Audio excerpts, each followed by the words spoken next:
নমস্কার। Lost and rare রেসিপিসে আজকের দিনটি বড় বিশেষ। এই দিনটি একাধারে গর্বের এবং আনন্দের। এর কারণ আমরা আজকে সাথে পেয়েছি এমন একজন মানুষকে যিনি আমাদের সাথে এক জীবন দর্শনে বিশ্বাস করেন। তিনি বিশ্বাস করেন খাবার জীবনের গল্প বলে, খাবার মানুষের গল্প বলে। তার কাজের ব্যাপ্তি ছড়িয়ে আছে সারা পৃথিবীর নানান জায়গা জুড়ে। সিঙ্গাপুরে ইয়ান্ত্রা, কলকাতাতে পিয়ারলেসিনের আহেলি, আইটিসি গ্রুপ, বম্বে গোয়ায় মাস্টার্ড, এরকম বিভিন্ন রেস্টুরেন্টে তিনি কিন্তু উপদেষ্টা হিসেবে কাজ করেছেন। তবে তার মূল কাজ কিন্তু সাংবাদিকতা এবং তার সাথে সামাজিক উন্নয়ন। সেই সূত্রে তিনি বহু কাল ধরে মানুষের সংস্পর্শে এসেছেন এবং তাদের জীবনযাত্রা নিয়ে ঘাটতে ঘাটতে তিনি পৌঁছেছেন খাবারের সন্ধানে। সেই খাবার তার জীবনকে এনে দিয়েছে এক অন্য মাত্রা। তিনি দেখেছেন যে খাবার নিয়ে চর্চা করলে মানুষ বৃহত্তর জীবনবোধের সন্ধান পায়। আমরা তাকে ডাকতে পারি খাবারের ইতিহাসবিদ হিসাবে। আজকে আমাদের সাথে আছেন শ্রীমতী পৃথা সেন। তার আজকের যে রান্না তাতে আসবো পরে, কিন্তু তার আগে আলাপ করে নেব তার সঙ্গে এবং তার থেকে শুনবো কয়েকটি মজার মজার গল্প। শ্রীমতী পৃথা সেন, দিদি, লস্ট এন্ড রেয়ার রেসিপিসে অনেক স্বাগত। Thank you. I feel very honoured এখানে। এ সম্মান আমাদের দিদি, এ সম্মান পুরোপুরি আমাদের। দিদি, আজকে যে রান্নাটা শিল্প সেটিতে পরে যাব। তার আগে সবচেয়ে আগে দর্শকদের বলুন তো, এই যে মেদিনীপুরে গেলেন সেখানের গল্প বলুন একটু। আমি অবাক হয়ে গিয়েছি শুনে। দেখো, গ্রামে গঞ্জে ঘুরতে আমি চিরকালই ভালোবাসি। তাই জন্য আই এনজয়েড, আমি যে সোশ্যাল ডেভেলপমেন্ট কাজগুলো করতাম না, I really enjoyed doing that. আর ওই করতে করতেই আমি খাবারের মধ্যে ঢুকেছি, কারণ I believe food is identity. হ্যাঁ, food is identity and it gives us a sense of আমি কে, আমিত্ব। হ্যাঁ হ্যাঁ। তো এই যে এবারে গেলাম, তুমি যে জিজ্ঞেস করছো মেদিনীপুর, ওখানে নটুক গ্রামে। হ্যাঁ, ওটা ঘাটাল থেকে আরো 1 ঘন্টা ভেতরে। আচ্ছা। আর ওখান থেকে মানে আমার একটি ছেলে যে আমার সাথে 8-10 বছর কাজ করছে, ওর নাম প্রশান্ত। ওকে আমি একদম শুরুর থেকে কাজ শিখিয়েছি। ও আমার খুব কাছের মানুষ। তো ওর মেয়ের অন্নপ্রাশন ছিল, তো তাই আমি গেছিলাম। হ্যাঁ, তো ওখানে গিয়ে মানে একেবারে মানে মনে হলো যে আমরা কত কিছু হারিয়ে এসেছি। হ্যাঁ, যখন আমরা এই শহরে থাকি, এই যে তোমার যে প্রোগ্রামের নাম lost and rare recipes, rare recipes আমি মানি, কিন্তু লস্ট আমি মানি না। Nothing is ever lost. হ্যাঁ, আমাদের যে Indian civilisation is carrying on for 5000 years and we have carried so many of our cultural traditions along, যেগুলো কোনো কিছুই কোনো সময় চেঞ্জ হয়তো করেছে কিন্তু লস্ট হয়। মানে আমার চোখের সামনে নেই বলে আমি ভাবি হারিয়ে গেছে, আসলে সে হারায়নি। আমি জানি না বলে আমি ভাবছি হারিয়ে। হ্যাঁ, কিন্তু কিছুই হারায়নি। তো সেটাই আমি দেখলাম, যে ওখানে গিয়ে দেখলাম যে মানে আমাদের ছোটবেলায় যেরকম অবধি মেয়েদের মুখে ভাত নিয়ে কোনো নাচানাচি হতো না। হ্যাঁ, কোনো মতে একটা মুখে ভাত হতো। আমার মুখে ভাত তো আরোই মজার হয়েছিল। আমিও মার সাথে হাসপাতাল থেকে ফিরলাম, আর আমার বাবা হাতে করে একটা ছোট্ট অ্যালসেশন পাপ, নিউবর্ন পাপ নিয়ে ফিরল। আর আমাদের মুখে ভাত হলো যখন হলো, এক কোলে, ওর নাম ছিল লাইকা, এক কোলে লাইকা বসে, এক কোলে আমি বসে, দুজনে ভাত খেলো, দুজনে খাইয়ে দিল, মুখে ভাত শেষ। হ্যাঁ, তো কি বলে আমাদের ওরকম মেয়েদের নামকে বাঁচতে একটা হতো। কিন্তু আমি এসে আমি খুবই খুশি হলাম দেখে যে এরকম একটা একদম গ্রামের ট্রেডিশনাল কনজারভেটিভ লোকজন মেয়ের মুখে ভাত এত ধুমধাম করে করছে। ইট ওয়াজ আ গ্র্যান্ড ইফেক্ট। তো সেটা আমার প্রথমই ছিল। তারপরে আমি দেখলাম যে কত রকমের সুন্দর সুন্দর rituals which has nothing to do with religion, আমরা সেগুলোকে আজকাল রিলিজনের সাথে মিশিয়ে দিই, কিন্তু আসলে নয়। Nothing to do with religion. It is সামাজিক। It is about life. যেরকম বাচ্চাটিকে নিয়ে প্রথমে পুরো প্রসেশন করে শাঁখ বাজিয়ে উলুধ্বনি দিয়ে পুরো গ্রাম নিয়ে পুকুর পাড়ে গেল। পুকুর পাড়ে গিয়ে ঠিক বিয়ের সময় যেরকম আমাদের গায়ে হলুদের রিচুয়াল হয়, ঠিক ওরকম ভাবে ওই প্রথমে পুকুর পাড়ে নিয়ে গিয়ে ওকে তেল মাখানো হলো, ফ্রেশ হলুদ মাখানো হলো। হ্যাঁ, সবাই এসে এসে হলুদ ছুঁয়ে যাচ্ছে বাচ্চাটাকে। তারপরে ওকে মন্দিরে নিয়ে যাওয়া হলো, পাশেই মন্দির। তারপরে এসে বাড়িতে এসে পায়েস খাওয়ানো হলো। পরের দিন হচ্ছে পার্বণী। প্রত্যেক ঘরে ঘরে আমি দেখলাম চালকোটা হচ্ছে, আর প্রত্যেকে এক এক ধরনের সব পিঠা বানাবে। দ্য এন্টায়ার ভিলেজ ইজ এক এক রকমের পিঠে এক এক বাড়িতে, 2 রকম হতে পারে, 3 রকম হতে পারে, ডিফারেন্ট। তাই বলছি, মানে প্রকার প্রকার পিঠে। হ্যাঁ, প্রকার প্রকার পিঠে। তারপরের দিন তারপরের দিন হচ্ছে ওদের খামার পুজো। হ্যাঁ, খামার পুজো।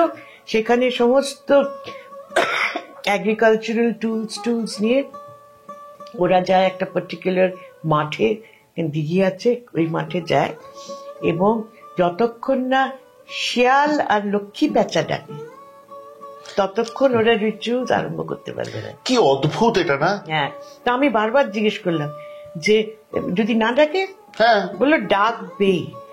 মানে অনেককে জিজ্ঞেস করলাম, বলে এরকম হয় না, ডাকবে শিয়াল আর লক্ষ্মী প্যাঁচা। কি অদ্ভুত। হ্যাঁ, এটা তার মানে দিদি আসলে চাষাবাদেরই উদযাপন। হ্যাঁ হ্যাঁ। তারপরে আর কারোর বাড়িতে রান্না হয় না, তারপরে ওখানেই মাঠে সবাই মিলে রান্না করে, সবাই মিলে খায়। মানে it is this entire community festival, and the binding factor is food. তাই তো, হ্যাঁ, বাইন্ডিং ফুড, বেসিক নেসেসিটি, মানুষের যে মানে একদম মূল চাহিদা, যে ধরনের খাবারগুলো খাচ্ছে, দ্যাট ইজ দেয়ার আইডেন্টিটি। হ্যাঁ, তো এইসব দেখে আমি খুবই মানে আমার ভালো লেগেছে, ভালো লাগে। দিদি, আজকের রান্নাটা নিয়ে বলুন, আজকে কি শিখবো আমরা, আগে বলুন সেটা, কারণ দর্শকরা এটা থেকে সত্যি অবাক হবে। আমি যেমন অবাক হয়েছি এই নামটা শুনে। বলুন দিদি। আমি আজকে শেখাবো যেটা মানে আমাদের বাড়িতে, ইনফ্যাক্ট আমার দিদির শ্বশুর বাড়িতে এটা খুবই চল ছিল, আমি ওখান থেকেই শিখেছি। এটাকে ওরা বলতো খানসামার ঝোল বা বাবুর্চির ঝোল। আমার দিদির শাশুড়ি, ওনার নাম প্রীতি গুপ্ত, উনি 2 বছর হলো গত হয়েছেন। খুবই ভালো ছিলেন, কুক ছিলেন, রাঁধুনি ছিলেন, এক্সেলেন্ট। 103 বছর বেঁচেছেন। হ্যাঁ হ্যাঁ, আর 102 বছর তো একদম ইনার ফুল সেন্সেস, টিল লেট 90s উনি রান্নাও করতেন। হ্যাঁ, আর আমি ওনার কাছ থেকে অনেক রেসিপি সংগ্রহ করেছি, এবং এটা হচ্ছে ওদের বাড়ির মাছের ঝোল। আর ইটস ভেরি ইন্টারেস্টিং। হ্যাঁ, তাই তো দেখছি। এরকম ভাবেই মানে কোনো কিছু ফুড ট্রাভেলস, আর কিরকম ভাবে ট্রাভেল করে। One of the migration বলো, এক্সচেঞ্জেস বলো, but one of the ways is through women.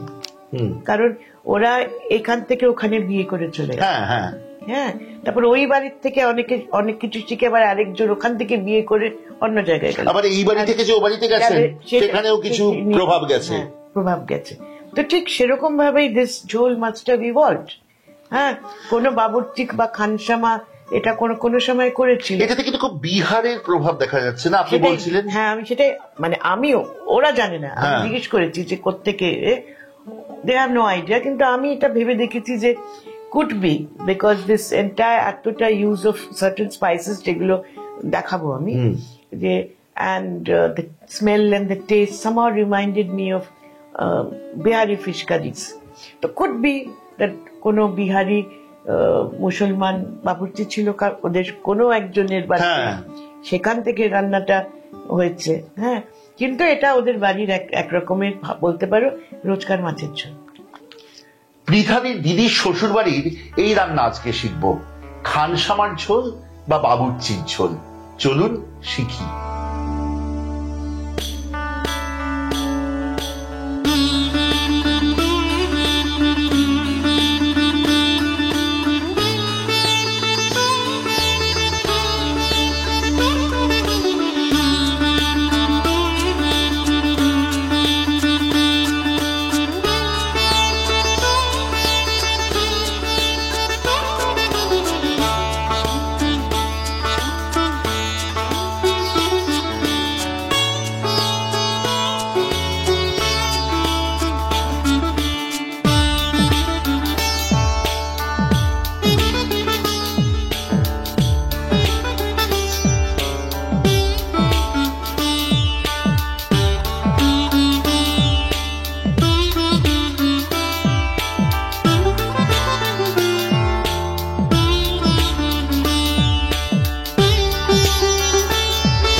পৃথাদির সাথে কিন্তু আমরা একটি নয় পরপর দুটি পর্ব করব।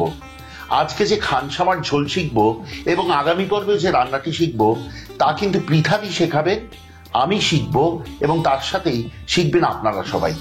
খানসামার ঝোলের জন্য প্রথম কি করতে হবে চলুন জিজ্ঞেস করে দিই। দিদি শুরু করব। আচ্ছা, প্রথমে মাছটাতে এটা রুই মাছ দিয়ে বানাতে পারো, কাতলা মাছ দিয়ে বানাতে পারো, ভেটকি মাছ দিয়ে বা যে কোনো বড় মাছ দিয়ে আচ্ছা। এটা ভালো হয়। তো এখন নুন হলুদ মাখিয়ে একটু হালকা করে ভেজে নাও। খুব ফ্রেশ থাকলে আমরা তো কাঁচা মাছ দিয়েও বানাই, কিন্তু কি বলে এটাকে একটু হালকা করে ভেজে নাও। আচ্ছা।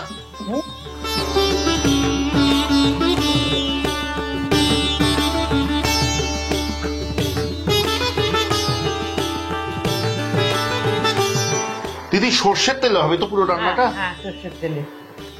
যতক্ষণ তেল গরম হচ্ছে আমরা সেরে নিই আরেকটি প্রস্তুতি পর্ব।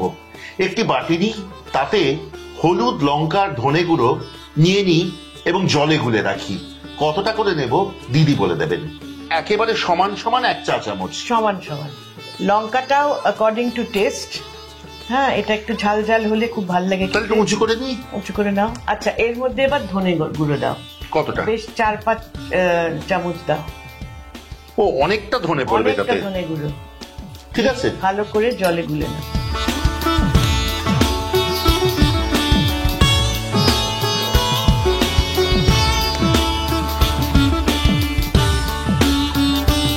আচ্ছা, এবার তেলটাকে ভালো করে গরম করে দিলাম। সর্ষের তেল আমরা গরম করি। মাছগুলো খুব হালকা করে ভেজে রাখি।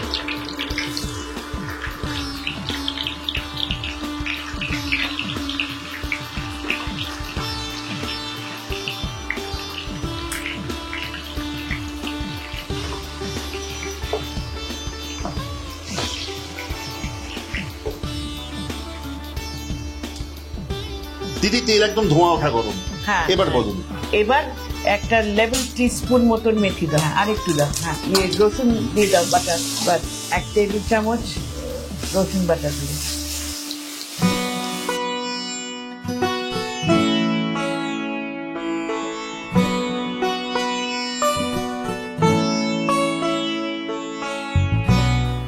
দিদি রসুন তো ভাজা হয়েছে, এবার এই মিক্সটা দিয়ে দাও, যে মশলাটা করে রেখেছিলাম। হ্যাঁ, ভালো করে এটার মধ্যে আর একটু জল দিয়ে বাকি এটা দিয়ে দাও। এটাকে এবার ভালো করে মিক্স করে এবার ভাজো। মশলাটা ভালো করে ভাজো। এই পর্বে মশলা একদম তেল ছেড়ে দেওয়া অবধি মশলা ভাজতে থাকুন, তাহলে কোনো কাঁচা গন্ধ থাকবে না। যতক্ষণ এই রান্নাটি হচ্ছে আপনাদেরকে কিন্তু বলবো অতি অবশ্যই আমাদের আগামী পর্বটিও দেখবেন, যেখানে আমাদের সাথে থাকবেন পৃথাদি এবং শেখাবেন আরেকটি অতি অনবদ্য রান্না।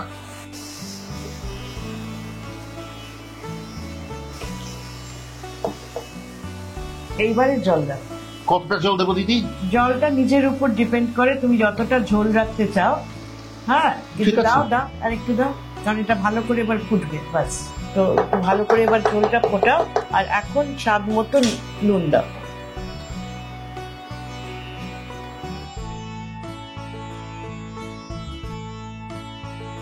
দিদি ফুটছে বেশ, দেখো কি মাছ ছাড়বো?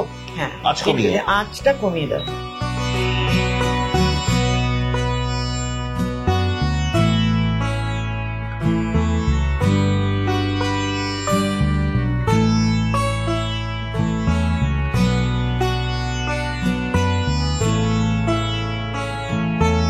দিদি বলেছেন মাছ যোগ করবার পর ধার দিয়ে একটুখানি জল দিয়ে ভালো করে ফুটতে দিতে হবে ঝোলটি। এই ঝোল কিন্তু বেশ ঝোল ঝোলই থাকবে। যতক্ষণ এই রান্নাটি হচ্ছে আপনাদের সবার কাছে অনুরোধ রাখবো, কেমন লাগছে আজকের পর্ব, এই অনবদ্য খানসামার ঝোল বা বাবুর্চির ঝোল আমাদেরকে কমেন্টে লিখে পাঠান।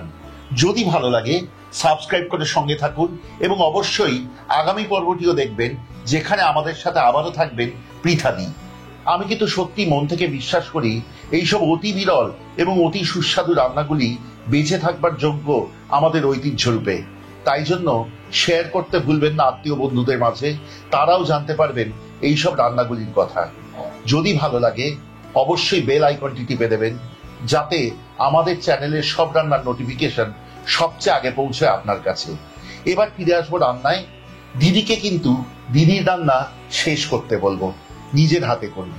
আচ্ছা, এই যে গায়ে যে মশলাগুলো লেগে আছে সেইগুলো যেন একদম ঝোলের সাথে আবার মিক্স হয়ে যায়।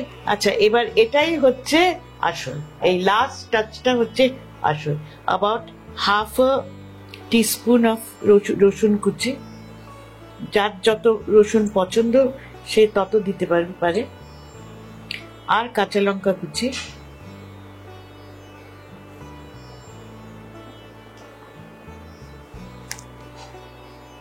এটাও ঝালের, যে যতটা ঝাল পছন্দ করো সেটার উপর ডিপেন্ড করে।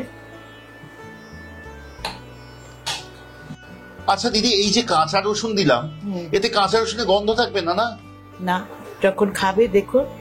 আচ্ছা, এই যে এত রসুন পড়তো, আমার ধারণা এই ঝোলটা শীতকালেই হতো। আচ্ছা, রসুন বেশ শরীর গরম করে, প্লাস এরপরে আমি অনেকটা ধনেপাতা দেবো। তখন তো 12 মাস ধনেপাতা পাওয়া যেত না। শীতকালেই পাওয়া যেত। হ্যাঁ, তো এই জন্য আমার ধারণা এটা শীতকালে খাওয়া হতো। এখন এটাকে একটু 2-3 মিনিট একটুখানি হিটটা বাড়িয়ে দিয়ে একটুখানি ইয়ে করতে পারো।